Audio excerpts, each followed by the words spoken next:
ಎಲ್ಲರಿಗೂ ನಮಸ್ಕಾರ ಸ್ನೇಹಿತರೆ. ಇಲ್ಲಿ PM ಕಿಸಾನ್ ಸಮ್ಮಾನ್ ನಿಧಿ 22ನೇ ಕಂತಿನ ಹಣ ಯಾವಾಗ ಬರುತ್ತೆ ಅಂತ ವೇಟ್ ಮಾಡ್ತಿರೋ ರೈತರು ಈ ವಿಡಿಯೋವನ್ನು ಮಿಸ್ ಮಾಡ್ಕೋಬೇಡಿ. PM ಕಿಸಾನ್ ಸಮ್ಮಾನ್ ನಿಧಿ 21ನೇ ಕಂತಿನ ಹಣವನ್ನು ಪಡೆದು 22ನೇ ಕಂತಿನ ಹಣ ಯಾವಾಗಪ್ಪ ನಮ್ಮ ಬ್ಯಾಂಕ್ ಖಾತೆಗೆ ಜಮೆ ಆಗುತ್ತೆ ಅಂತ ವೇಟ್ ಮಾಡ್ತಿರೋ ರೈತರು ತಪ್ಪದೇ ಈ ಕೆಲಸ ಮಾಡಿ. ಹೌದು, ಕೊನೆಗೂ ಈಗ PM ಕಿಸಾನ್ ಸಮ್ಮಾನ್ 22ನೇ ಕಂತಿನ ಹಣ ಜಮೆ ಆಗುವ ಡೇಟ್ ಫಿಕ್ಸ್ ಆಗಿದೆ. ಹೌದು, ಈ ದಿನಾಂಕದ ಒಳಗೆ ಪ್ರತಿಯೊಬ್ಬ ರೈತರು ಕೂಡ ಈ ಕೆಲಸವನ್ನು ಕಡ್ಡಾಯವಾಗಿ ಮಾಡಲೇಬೇಕು. ಒಂದು ವೇಳೆ ನೀವು ಈ ಕೆಲಸ ಮಾಡಿಲ್ಲ ಅಂದರೆ ನಿಮಗೆ 1 ರೂಪಾಯಿ ಕೂಡ ಸಿಗುವುದಿಲ್ಲ. ಸೊ ಆದ್ದರಿಂದ ನಿಮ್ಮ ಬ್ಯಾಂಕ್ ಖಾತೆಗಳಿಗೆ PM ಕಿಸಾನ್ ಸಮ್ಮಾನ್ 22ನೇ ಕಂತಿನ ಹಣ ಜಮೆ ಆಗೋಕ್ಕಿಂತ ಮೊದಲು ತಪ್ಪದೇ ಈ ಕೆಲಸವನ್ನು ಮಾಡಿ.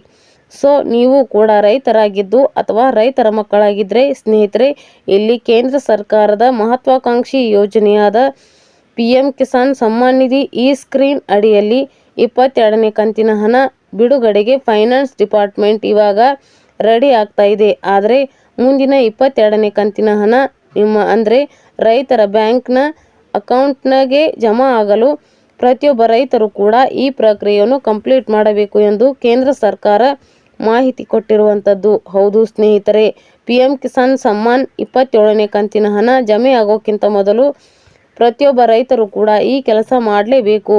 ಸೊ ಆ ಕೆಲಸ ಏನಪ್ಪ ಅಂದರೆ ಈ KYC. ಹೌದು, ಪ್ರತಿಯೊಬ್ಬ ರೈತರು ಕೂಡ ಈ KYC ಕಂಪ್ಲೀಟ್ ಮಾಡಬೇಕು. ಹೌದು, ಈ KYC ಕಂಪ್ಲೀಟ್ ಮಾಡುವುದು ಎಲ್ಲಿ ಅಂದರೆ PM ಕಿಸಾನ್ ಸಮೃದ್ಧ ಅಫಿಷಿಯಲ್ ವೆಬ್ಸೈಟ್ಗೆ ಭೇಟಿ ಕೊಟ್ಟು ಇಲ್ಲಿ ಕಾಣುವಂತಹ ಈ KYC ಬಟನ್ ಮೇಲೆ ಕ್ಲಿಕ್ ಮಾಡಿಕೊಂಡು ಅಲ್ಲಿ OTP ಅಲ್ಲಿ ಆಧಾರ್ ಕಾರ್ಡಿಗೆ ಲಿಂಕ್ ಆಗಿರುವಂತಹ ಮೊಬೈಲ್ ನಂಬರ್ ಕೊಟ್ಬಿಟ್ಟು ಅಲ್ಲಿ ಈ KYC ಕಂಪ್ಲೀಟ್ ಮಾಡ್ಕೊಳ್ಬಹುದು. ಅಥವಾ ನಿಮ್ಮ ಹತ್ತಿರದ ಸಾಮಾನ್ಯ ಸೇವಾ ಕೇಂದ್ರ CA ಸೆಂಟರ್ ಅಲ್ಲಿ ಹುಟ್ಟು ಈ ಕವಚ ಮಾಡಬಹುದು. ನಂತರ ಆಧಾರ್ ಸೀಡಿಂಗ್, ನಿಮ್ಮ ಬ್ಯಾಂಕ್ ಖಾತೆಗೆ ಆಧಾರ್ ಕಾರ್ಡ್ ಲಿಂಕ್ ಆಗಿರಬೇಕು. ಹೌದು, ಆಧಾರ್ ಕಾರ್ಡ್ ಲಿಂಕ್ ಆಗಿರದ ಬ್ಯಾಂಕಿನ ಅಕೌಂಟ್ಗೆ ಹಣ ವರ್ಗಾವಣೆ ಆಗುವುದಿಲ್ಲ.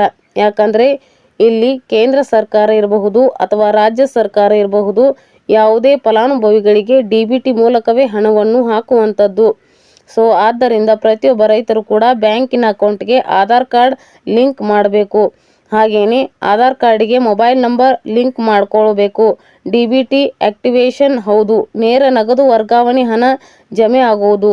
ಸೊ ಆದ್ದರಿಂದ ನಿಮ್ಮ ಬ್ಯಾಂಕಿನ ಅಕೌಂಟ್ಗೆ DBT ಲಿಂಕ್ ಆಗಿರಬೇಕು. ಅಂದರೆ DBT ಅಂದರೆ ನಿಮ್ಮ ಆಧಾರ್ ಕಾರ್ಡ್ಗೆ ಮೊಬೈಲ್ ನಂಬರ್ ಲಿಂಕ್ ಆಗಿರಬೇಕು. ಆ ಮೊಬೈಲ್ ನಂಬರ್ ನಿಮ್ಮ ಬ್ಯಾಂಕಿನ ಅಕೌಂಟ್ಗೆ ಲಿಂಕ್ ಆಗಿರಬೇಕು. ಇಷ್ಟೇ ಆಗಿದ್ದರೆ ಸಾಕು. ಅಂದರೆ ನಿಮ್ಮ ಆಧಾರ್ ಕಾರ್ಡ್ಗೆ ಲಿಂಕ್ ಆಗಿರುವಂತಹ ಮೊಬೈಲ್ ನಂಬರ್ ನಿಮ್ಮ ಪೋಸ್ಟ್ ಆಫೀಸ್ ಅಥವಾ ಬ್ಯಾಂಕಿನ ಅಕೌಂಟ್ಗೆ ಲಿಂಕ್ ಆಗಿರಬೇಕು. ಹಾಗಿದ್ರೆ ಮಾತ್ರ ನಿಮಗೆ DBT ಮೂಲಕ ಹಣ ಜಮೆ ಆಗುವಂಥದ್ದು.